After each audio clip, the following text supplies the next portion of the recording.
Good afternoon and welcome to another episode of Bottom Line Studio. We're again in Riga Business School. My name is Greg Mathers and I have a special guest with me today, Kārlis Danēvičs from SEB Bank.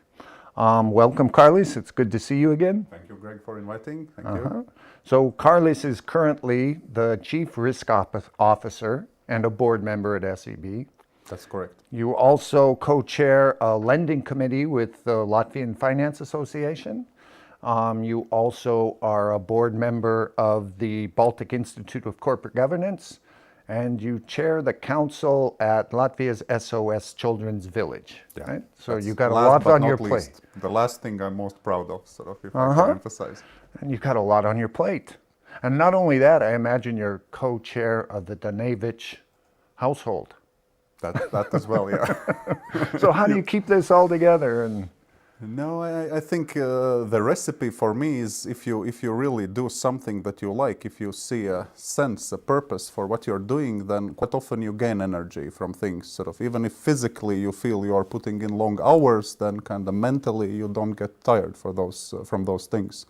And as I sometimes say to students, it's the same in classes. Sometimes you have less energy after a certain class. Sometimes you are even more energized after a certain class. And the same when it concerns your professional career, sort of after SOS Children's Villages engagements and things. Yes, you might be sometimes physically tired, but from emotional perspective, you really gain a lot because it's very easy to see a sense, a purpose in what you're doing there. So that's my secret recipe to keep energy level up. So you always have a purpose, you know what you're working towards. Yes, in that sense, I have also been blessed to work in SEB because it's a long-term bank. It's kind of thinking about the long run. It doesn't aim for short-term profits. It's not kind of so-called quarterly capitalist establishment. And then it's also easier, even as a banker, to see the purpose and to see sort of if you grant loans or if you grant loans to the correct companies and they develop, they pay more in taxes and society develops. And at the end of the day, that also makes you feel good and the energy level is not depleted, or at least is not depleted as fast as otherwise would have been. Okay. So Kārlis, if I count correctly, next year is 20 years at SEB. Is that correct. right? That's quite a lot. Some say it's too long, but it still feels like yesterday sometimes. And your first job there was as a credit analyst? My first job was an accident, frankly speaking. I was sort of a bit exhausted from studying and working at the same time, which is very typical for Latvians my age or 20 years ago. And I was kind of driving to a summer place, and I received a call from my study mate, and he was saying, "Look, there is a job opening in SEB. I know you are sort of planning a bit of a vacation in summer, but it's really important for me. I work there and I want to see you part of our team. So could you please go to this interview?" And frankly speaking, I went there only because of him. So otherwise I would not have looked at this possibility. And needless to say that I'm very grateful to him. And for me, that's a reminder that in order to succeed, you also need to be humble and you need to realize that luck is an important part of any accomplishment as well. Of course, it's a lot of hard work. Of course, it's a lot of sort of investment in yourself, but luck is also something that you need to have on your side. Okay. So, but you started as a credit analyst, is that right? Which means you're evaluating risk. Correct. So now you've spent 20 years in the bank and you still have the same job. It looks a bit like that, no, but it's more exciting than that. And we have had a couple of crises in between, and it has been fascinating for a risk manager as myself. And frankly speaking, by now, if I look back at my almost 20 years, I would say I'm by far the most rotated person within Baltic organization. I have been sort of a credit analyst, I have been head of credit department, I have been living and working in Sweden, part of sort of covering emerging markets and other geographies for SEB Group, including Russia, Ukraine, most of African countries, by the way, as well. I have been heading client relationship department, which is taking care of business side of the bank, corporate banking side of the bank. I have been chief financial officer of the bank. I have also been head of AML and KYC in Baltics during a few years and fairly turbulent years. And now I'm back to my sort of initial position. So it sounds, it hasn't been exciting, but believe me, it has been way more exciting than I could have ever imagined. Ah, that's great. Okay. All right. Well, as a credit analyst, you were an employee, and then you moved into a management position. How did that work? How was that transition? I always keep saying to students that early years are always the most difficult ones, because you sort of really need to sort of do three things good at the same time. So you need to be a great specialist. You can't lose that part. You really need to stand on that leg firmly, and you sort of need to be smart and invest in your technical skills. Then you need to sort of already prove that not only you can manage your agenda and you can manage work for yourself, but you can also sort of help others and can manage work for others and can represent others, can be sort of a leader that is bridging the team with the rest of the organization, and also was studying at RBS at the same time. So you really need to manage those three things, and that was maybe the most hard period in my life, the hardest period in my life professionally. But how did you make that transition from managing yourself to now you have to be responsible for other people's performance? I would say, at least in my context, and I have afterwards made a more general observation about that, it's sort of sometimes a bit easier if you sort of grow within your respective domain, if you're the smartest specialist that takes interest in other people and can really manage your work in a good manner, and you have some energy left for managing others, then you can sort of naturally evolve in that role. Afterwards, it becomes harder and harder, where you lose this sort of touch with being the smartest expert or one of the smartest experts, and you suddenly manage people that are smarter than you, frankly speaking, and you can sort of say, okay, I'm not the smartest one in any of the fields that my team members are covering, but still I need to be their manager. So that's then a next level challenge. So if it kind of happens gradually, if you initially learn to be a manager where you are also a good expert, maybe it's even easier, and then you can move on being a manager elsewhere. And again, I was sort of, I maybe shouldn't say this, but joining Riga Business School, I was a bit skeptical when it comes to soft topics. I was very much loving statistics and sort of the hard part of it, but I was a bit skeptical about HR management and soft skills, and I always thought, is this really something you can learn, or you really need to learn it by doing, or you can learn it during classes? But when you have this ability to sort of listen to lectures and then afterwards connect it with reality, contextualize it in your own reality and try it out, becoming a new manager, it actually really helps. It actually really helps. So in a way, that was the big surprise for me in RBS, that soft skills can be, to an extent at least, learned and developed with all the case studies we had in your classes and in other classes, talking with your sort of peers, reflecting on things you are doing every day at work, and then you can really feel you can learn things and you can maybe sort of accelerate your development. So it was in business school, though, that you came to appreciate soft skills, and before that, you were more focused on hard skills. I'm a mathematician, sort of coming from a math school, so I always thought, okay, give me the right answer. I will calculate it. I will know it faster or better than others, and this is not how it works when you engage with other human individuals. Then you really need to develop your soft skills. They're not just numbers. They're not just numbers, and frankly speaking, you will be rejected by them if you see world only through numbers, definitely. Okay. So, you went through a series of positions. First, you were working, to reduce the risk for the bank, then with an internal focus, then you shifted to an external focus, where you're trying to help clients, right? You moved into client management. Yep. Right? So how was that transition? That transition was actually surprisingly good for me, because I always felt sort of a lot of trust from my manager, and that's something we haven't yet touched upon, but I think it's sometimes more important what is your manager than in which organization you are working. because of course you will sort of have mistakes, you will have failures, and if you don't have a supportive manager when you go through this learning curve, then it's not a pleasant experience, and the chances of you giving up or chances of you not learning from your mistakes are a bit higher. For me, moving to business side, it was sort of, I would say, an easier context, because I just returned from my time in Sweden, so I had a good kind of platform in a very much Swedish organization, a lot of trust, a lot of visibility, as well as mandate to try to change culture from being a bit more sales organization, which maybe was the case for banks before the previous crisis, or previous crisis, I should now say, into a more banker's mindset and risk mindset, and that was fitting me quite well. And yeah, after some time, you sort of realize, okay, my job maybe here is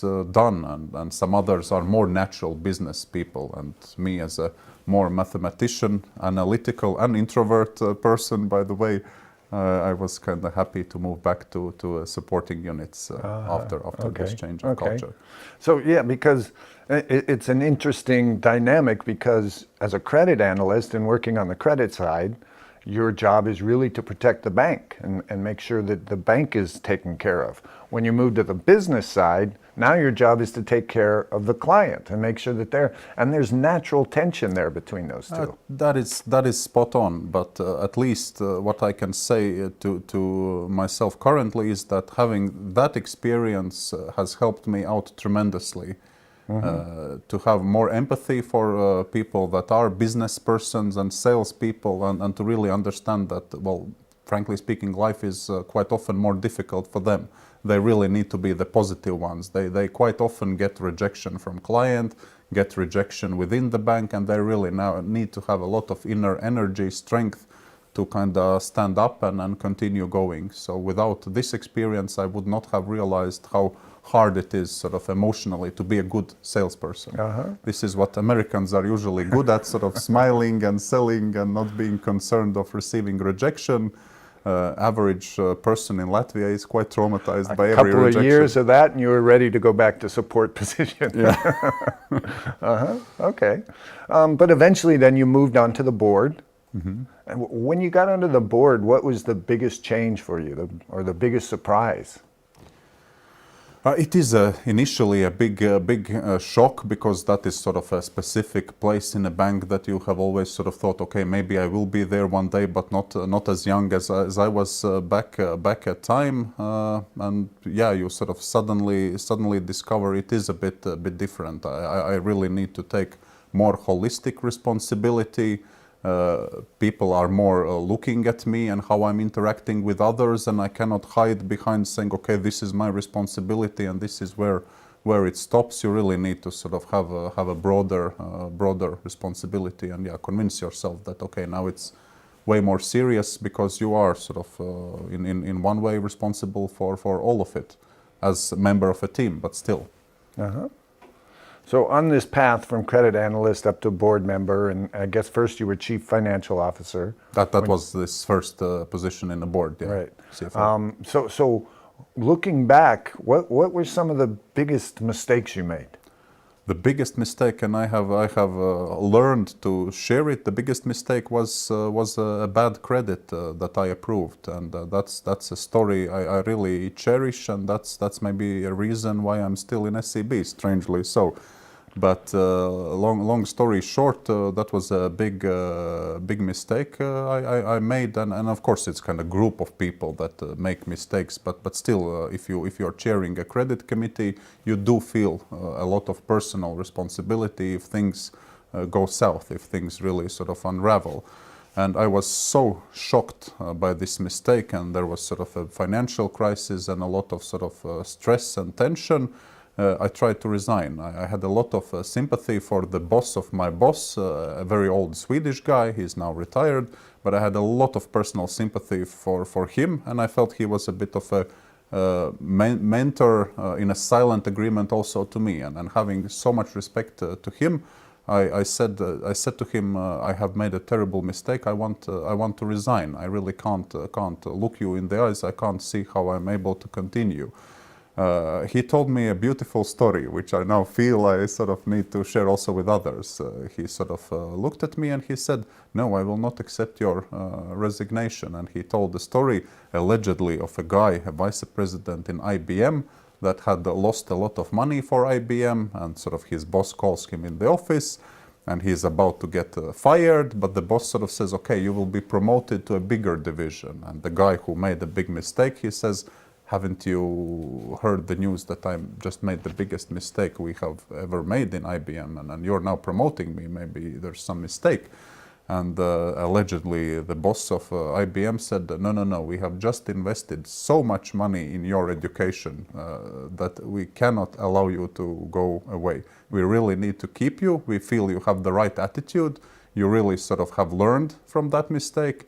And for us, it's very important to keep you and to earn back the money we have invested in your education." And sort of this boss of mine told me this story and said, "No way, I will accept your resignation." I tried once again next day, and then he said, "No, no, think from my perspective. I have a person that has made a big mistake, but I really believe this person has learned something, and this person in the long run will be asset for the bank.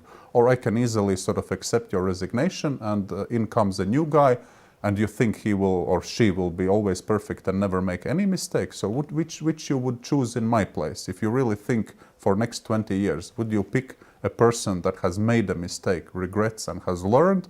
Or would you pick a fresh guy or girl every time someone makes a mistake and start from the scratch?" And then that actually convinced me that, okay, it might be something I don't realize at that point in time, but in the long run, it is important to accept mistakes and to have this psychological safety and courage also, to empower people around you that making mistakes is fine. Of course, if you make the same mistake 2, 3, or 4 times, then that's not fine anymore. One shouldn't trivialize that. And actually, sort of, I have reflected on that story numerous times, and what also sort of helped me in difficult moments. I was very much inspired, and also sort of a person that to large extent raised me was my grandmother, and she was in charge of children hospital unit, which took care of kids after car crashes. So she was chief surgeon in that department, which takes care after big traumas or car crashes of kids. And that sort of always puts things in perspectives, that okay, I made a mistake, and sort of she was still alive at that point in time, and she said, "Well, guess what, I also made a mistake. But you know what was the price of my mistake? The price of my mistake was maybe a death of a person." Mm-hmm. And then also sort of as a doctor, she reflected, "But what do you do as a doctor after a mistake? You drink yourself to death, you resign, you don't go back to work. Is life a better place without you being able to overcome it? Or still you need to sort of pull yourself together and realize, okay, I can't fix that situation. I made a mistake, but I will try to make world a better place by sort of learning from my mistake and going back to work." And that was also, frankly speaking, inspiration for me. Then I thought, okay, if doctors can do it, then well, in finance and in banks, you should always be able to pull yourself together, even after painful mistakes. That kind of puts things in perspective, right? That has helped me a lot, and some of my colleagues, I know they are annoyed by me reflecting to kind of what doctors are doing, or sometimes kind of giggling that it's not as serious as you think, because really serious things happen back at the hospital. But I really have this reflection in my head, and it really has helped me. Uh-huh. So all of this, though, reflects back on this idea of soft skills. As well, yeah. Right? Absolutely. And so what impact did his speech really have on you? I would say, and your relationship with the bank? I would say that created loyalty that lasts to this very day. And mm-hmm. I was so much impressed and humbled by that treatment, thinking that, okay, I deserve to resign. And I would, frankly speaking, I would understand if I would be fired. So, and to experience quite the contrary, that really creates a sort of very strong bond. And I also sort of always felt I need to give back. I have sort of received more than I have been able to give back. So I need to give back to the place I'm working, and especially if I can in some day be in a position where I can sort of have such a positive impact as that person had on me, I would be a blessed person. So I'm sure I haven't succeeded yet, but I'll keep trying, and I'm sure it has inspired me to be sort of a better manager and to sort of have empathy for people that make mistakes. Sometimes maybe even too much empathy, but yeah, that's an important part of my professional experience. Okay, all right. So in Latvia, I work with a lot of companies, and one of the most common problems I run across is lack of engagement with middle managers. When there's problems, they wait for somebody else to solve it, or they just take it to their boss who solves it. They don't take initiative, and they wait to be told what to do.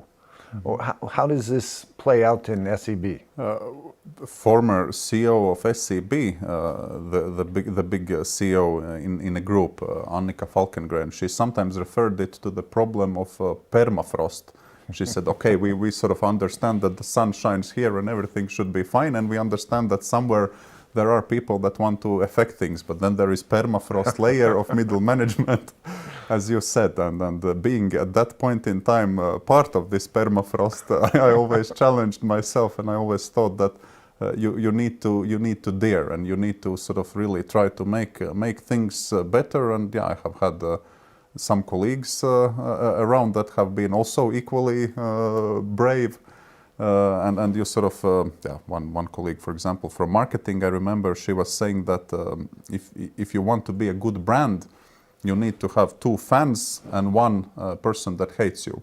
And maybe that's also the same to break through this permafrost, that it's fine that 2 people will understand and appreciate what you do, and then 1 against every 2 will really not understand and will hate that now you are sort of breaking through some ice and not doing things in the right manner.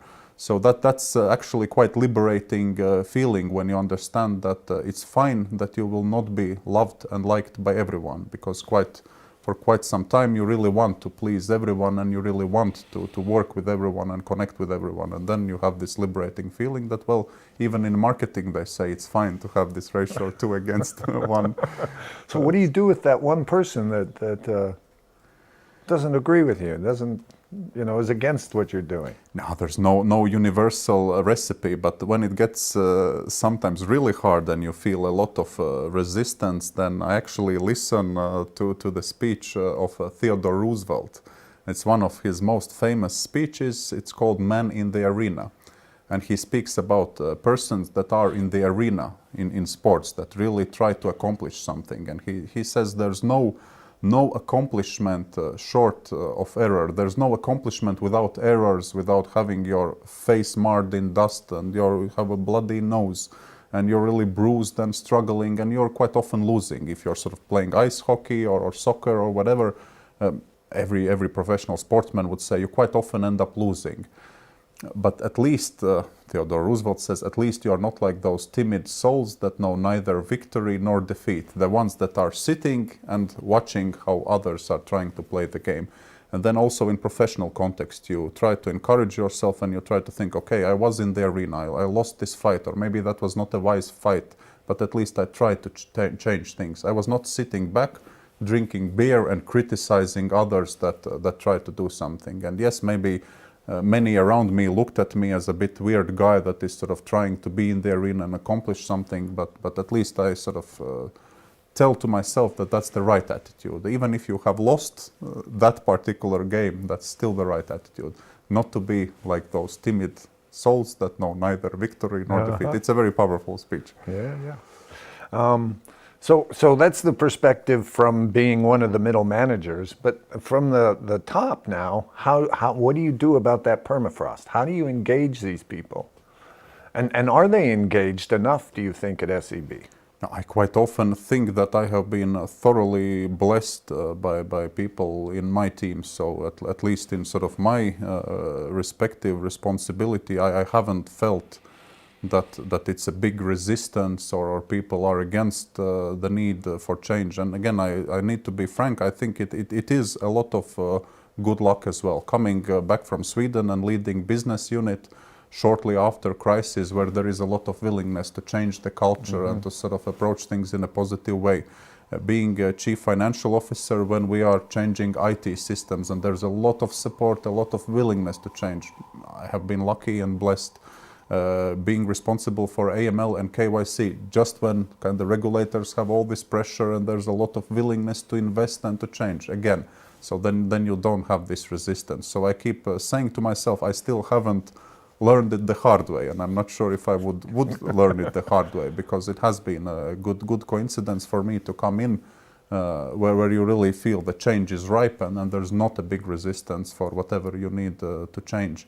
And in between sort of being like now chief risk officer, or some years ago also chief risk officer, if it's plain sailing, then it's plain sailing. You don't need to fix what is not broken. If the TV is working, you don't sort of come in with your wisdom and now try to sort of replug it or try to really change it or say that it has some resistance to you. Then you show a lot of empathy. It's working, it's functioning. How can I add some value? How can I sort of help people develop, help people improve? So more of that. So in between all those change projects, it has been also a plain sailing where you really don't need to mess up with all the good things people are doing. And you need to be humble. I really believe also in this philosophy that leader eats last. In a way, leader, it's a well-described phenomenon that also among packs of animals, they respect that someone is sort of a bit more senior or a leader if that someone defends them, supports them, helps them, and is ready to take higher risks to defend them. That person is ready to take, or that animal is ready to take higher risks. Wolves that are sort of pack leaders, they would be the ones that would eat last, would take higher risks, and would protect their pack. I think people have a similar feeling that unless it's really sort of a crisis manager, unless it's really a change where you need to sort of help them be more decisive and instigate some change, when it's plain sailing, then that's the best you can do. You can be sort of quite often a humble servant that helps them, protects them, takes higher risks, defends them when they make mistakes, if they have the right attitude, helps them grow, and sort of sincerely wish them well. And the gratitude you get from people that outgrow you, and I have really been in a position where I have said to some of my former teammates to whom I have been manager, I have been in a position, and that's a fantastic position, to say to them, I think you're better than I am, and I really love to conclude it, and I really sort of am happy that you are now growing and moving elsewhere. It's a really nice feeling. Uh-huh. It's like sending your kids off to school. Right? All right. Well, my next question was actually going to be about leadership, because you're in a leadership position, and I wanted to ask you, what does that mean to you? Yeah, I think it's a lot about those things that we described already, and it is really taking care of your team, being a good listener. For students in some leadership guest lectures, I sometimes use this comparison of Napoleon, that Napoleon shocked Europe for 15 or 20 years and no one realized what this short guy is up to and how come he is such a military genius.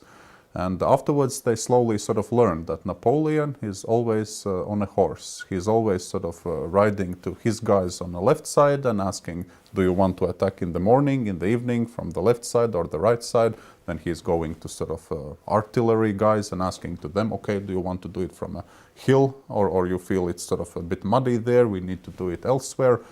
Before him, generals were really sitting in a tent, thinking that they are the wisest, smoking something and sort of coming out and saying, okay, this is the plan, you will just implement it.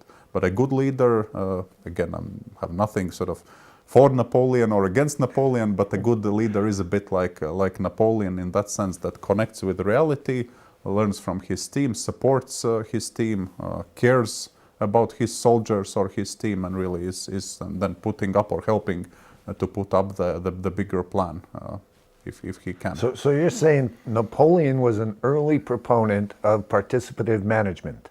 I would say so, yeah. And for me, it's fascinating. We all study history, but we sort of don't notice those changes. That suddenly, sort of, when you describe a military general, he is not anymore sitting in a tent and sort of with the wrong maps, but he is on a horse suddenly.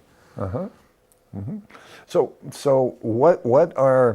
how do you approach developing somebody? Because you said, for you, it's really important when they get to the point where they're maybe better than you. So what is it? How do you, I guess my real question is in Latvia, there's a challenge of keeping people, getting people, finding good people, keeping them, turnover can be really high because there's lots of opportunities. It's a labor's market here.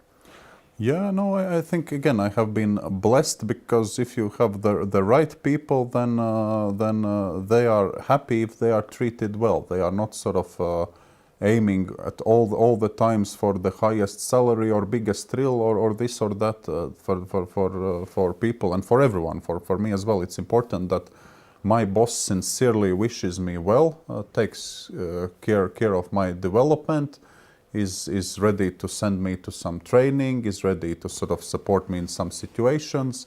So I have really sort of learned that those things matter a lot, and people really appreciate that you show this genuine care for them. It's as simple as that, but it's not kind of universal or it's not a specific answer for every situation, because specific answer depends on a person. And I have had situations in my team, and this is a story from 2 or 3 months ago. A person says, I don't want to be on a stage. I feel I have received a lot of praise. There's one thing I expect from you as my manager. I don't want to be on stage. I don't want to receive any kind of corporate bullshit prizes about best employee of the year or this and that. Then you need to listen to that. First of all, it's kind of nice that you have created psychological safety that your colleague says this to you. And secondly, well, who are you to sort of know better? Then you need to be a humble servant and you need to listen even to that demand. And sometimes it's someone sort of has a big ego and wants to sort of shine and show things and all that. And then it's fine. Then you need to be more flexible yourself and take a step back and sort of allow that person maybe to shine a bit brighter than you otherwise would sort of instigate it. So it really depends on the situation. But there's genuine care, genuine willingness to help that person, ability to listen to that person. That's important. So with all of this, what's a typical day like at work? Typical day at work? No, I would say for me a typical day always starts by reading The Economist. That's my thing, and I'm quite proud of that for 20 plus years now I have been reading it from the first page till the last page. So I would always say the work doesn't start when it starts. It starts when you invest something in yourself, when you educate yourself, when you go to RBS, when you read The Economist in my case. Be my guest, whatever is your recipe, but you do something that sort of starts your day. So for me, it always starts like almost an hour an hour on average reading The Economist. And that already sets you in a mood that sort of, okay, there's business section, finance section, this and that, and you start to sort of already a bit get your mechanism running. And afterwards, it very much depends on the day. But yeah, it would be credit committees, it would be interaction with other colleagues. It would be sometimes quite often we don't have any time for kind of strategic thinking. So then you really would need to almost reserve it in your calendar that, okay, I have this challenge, but I can't solve it during noise of all the meetings. So maybe it's fine that I book 1 hour and then I sort of work on this strategic challenge on cyber threats, on other risk aspects. Now it's very topical to speak about non-financial threats. So one thing is to manage quality of credit portfolio, to be like an investment manager that manages to whom we are granting loans and to whom we are not granting loans. But then it's another sort of hat you need to put on in order to think of non-financial risks, operational risks, cyber threats, certain other sort of aspects. Market and liquidity risks maybe are not the biggest in this part of the world, but the operational risks are always part of every day's agenda. And they say in risk management that if you sort of have failed to prepare for a certain risk, then either this is lack of imagination or lack of experience. And then you always need to strive to use your imagination to think what can possibly go wrong. And sometimes colleagues would say, okay, now you sound a bit crazy. This really can't happen. And then you say, okay, maybe now my imagination went a bit too far. And educate yourself in terms of experience. Of course, they say smart people learn from their own mistakes, but in banking it's good if you can also learn from others' mistakes. If you have Swiss bank recently had a major operational risk incident, and then you try to invest time in reading about it instead of learning about it, and hopefully learning also from other people's mistakes. Uh-huh. So you keep saying that your colleagues sometimes think you're a little bit crazy. Is that part of why you've been so successful? Is being a little bit crazy? No, that's actually a good point, because also I have learned during at least last 10 years, hopefully, when I come in as a manager for a new team, to be very open about my drawbacks. I might be shy with my peers or even sometimes with my bosses to be open about my drawbacks, but I would never be shy with my team to openly sort of say, okay, I come in here. Here is what I will try to do to help you, and here is what I really am not good at. And I suck at sort of details. I suck at sort of sometimes I'm forgetful. Sometimes I would miss sort of how difficult it is in implementation, because I would sort of be more the visionary guy, saying, okay, we need to do it, but would not have enough empathy for the actual blood, sweat, and tears it takes to implement it.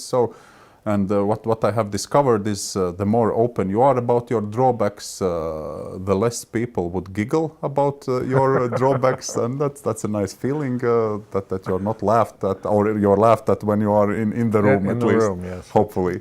And guess what? They are also sort of nice people. They cover up for you, and they sort of point that, okay, you were saying that you struggle with details. This is actually a situation where we need you to roll up your sleeves and get into details. We know this is something what is not your strength, but in this case, please take this document, read it from the first letter to the last, and please kind of write some sentences there in yourself. And then, yes, of course, so that was my weakness. I could not have seen it myself, but since I have been open about drawbacks, then I'm sort of pushed to try to mitigate them or to try to solve them. Uh-huh. So again, back to humility is, I think that's recognizing you're not the perfect manager. I think that's wise, because if I also look back at situations where you are really struggling and you feel alone, or you feel you are in a burnout or close to burnout, those are situations where you try to be very strong and where you try to sort of outsmart others, overpower others, where you lose connection with others, you haven't been humble enough, you haven't been sort of connecting with others. So those are the dangerous territories, and those have been my mistakes. And of course, my 20 years are also full of mistakes, including those. So what challenges are ahead? What challenges are ahead? I always think of career, and whether someone believes me or not, it's true for me. I always think that if you're driving from point A to point B, then you need to know, okay, where are you driving to? So for me, those are my values, what I sort of cherish, what I like, what I appreciate. But if you're driving from point A to point B and it takes 10 kilometers, it doesn't matter if you figure out after 1 kilometer I will have a road that bends to the sort of left side or to the right side. That really doesn't matter. So if you're kind of strong with your values and your beliefs, then and if you really drive and you take a look at the road, you try to do as best as you can, whatever comes at your disposal, then maybe it's fine not to overinvest in thinking about what lies after 1 kilometer, 2 kilometers. When it comes, then you sort of take care of that. So I have never, believe it or not, but I have never had a sort of career planning exercise or said I want to do this or that. I grab things when they come, and I try to really invest my heart and my mind into that.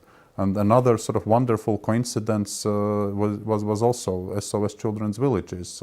I think one distinguished marketing colleague of mine, she was together with CEO of the bank at that time, thinking that okay, we can send Kārlis as our representative to that organization, because he seems to be active. Maybe he's too active. He's sometimes annoying. So maybe we can send him to use his energy there. And we were largest donators, and it became really, I dare to say, a professional love of my life. SOS Children's Villages. So it became much more than just a work and just an SCB mission. And yeah. So tell us about it, since that's what you're most proud of.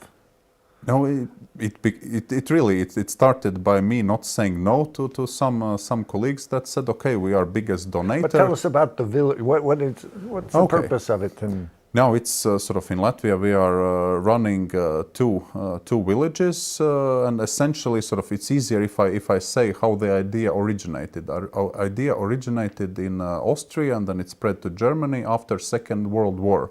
When one wise Austrian guy, he was saying, wait a minute, there's a bit of problem. Streets are full with kids that are unattended, male guys are not returning, and there are mothers that are struggling alone with their own kids, and other kids are completely without any parents. And plus we have houses that are empty. So how can we solve it if we as a society could pay salary to that mother to be mother, to live in that house and take also other kids with her, then maybe we are starting to heal the society after Second World War. And it started out as simple as that, and it has it has continued as a sort of mission for many of us in many countries across the globe. And in Latvia, as I sort of quite often say, for us, the Second World War ended in 1991. So the real healing process, the process where kids are not just numbers in institutions, if they are abandoned by their parents, it started only then. And then, this organization came to Latvia and has been doing good things here as well. But it's much more than just villages. I could talk for hours about it. But the main mission is that sort of to pay salary to most of the time ladies to take care of kids that are unattended, and to make it sort of professional. Of course, you invest your heart there and all that.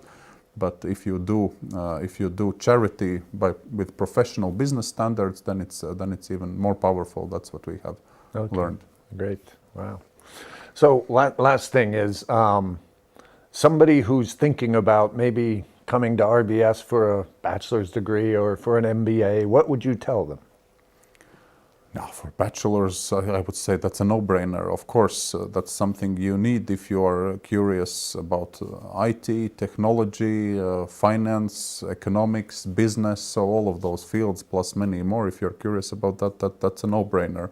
I sometimes sort of sense in some discussions with people that when it comes to MBA part, then it helps if you have a possibility already at work or platform where you can contextualize those learnings, because to sit in a leadership class and to read case studies and all that's all fine, but it's also sort of how a person's brain works. We remember things which we are able to contextualize with our own life.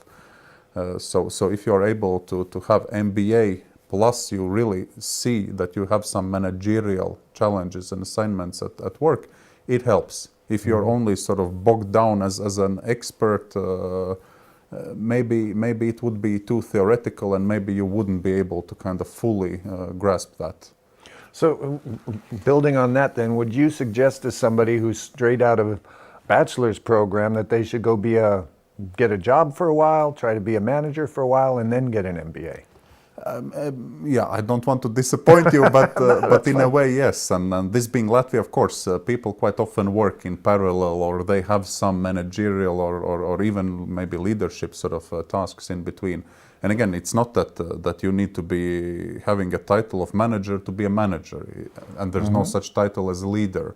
We all are managers and leaders, sort of, but it just depends. Are we managers of our own life? It's good if we are. Are we leaders of our own life? It's good if we can manage that. Maybe we are sort of leading and inspiring others through some projects. And again, this is not a title that anyone gives to you. So look a bit broader on that one. But where you feel curious, okay, I can manage my life, I can maybe even lead my life, and how can I sort of leave some impact on others, and maybe there's something I can learn from the wisest of them all, then yes, that's definitely a point you need to sort of think of MBA. But if you're really bogged down as an expert and you don't care about other people, and sometimes that's also fine, then maybe that's not the correct path for you. Okay. And that's actually, I'm also sort of quite often asked, how come I remember so many quotes and so many things? And that's again, back to this ability to contextualize it with your own life. If you hear something or if you read something and you put book aside and you think a bit about your colleagues, about your professional setting, even if you're reading Dostoevsky, there's a lot of psychology and beautiful psychology there. Read one page, put it aside, and sort of think about how it resonates with your personal life, with your professional life. Then you will remember things that you have read.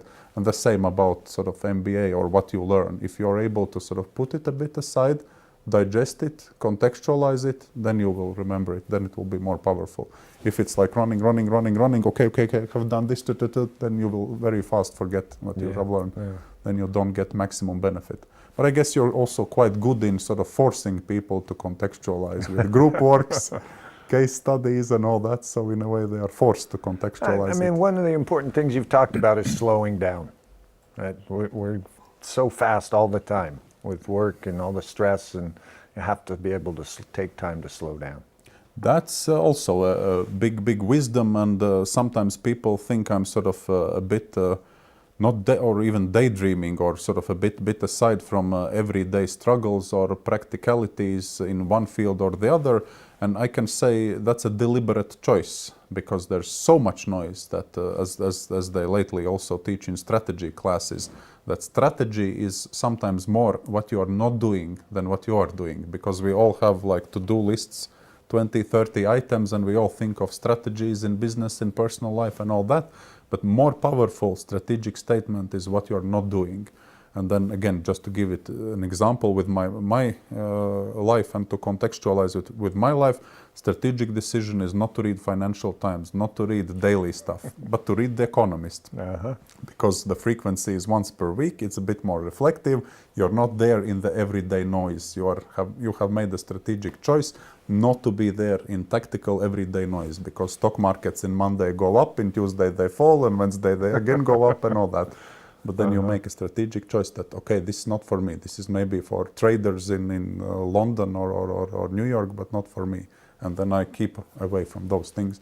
And the same in professional setting, that sometimes it will be hurtful, you will be blamed, you will not be understood by everyone, but you deliberately retreat from certain things, and you're not as present there as you maybe sort of would want to be from emotional perspective. But if it's a strategic choice, then yeah, respect that one and adhere to that one.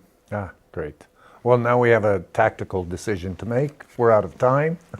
So thanks for joining me Thank today. you for inviting It's me. really been a pleasure. And as always, I learned something from you. So thank you very much. Thank you. And thanks for everybody for tuning in, and see you next time on Bottom Line Studio.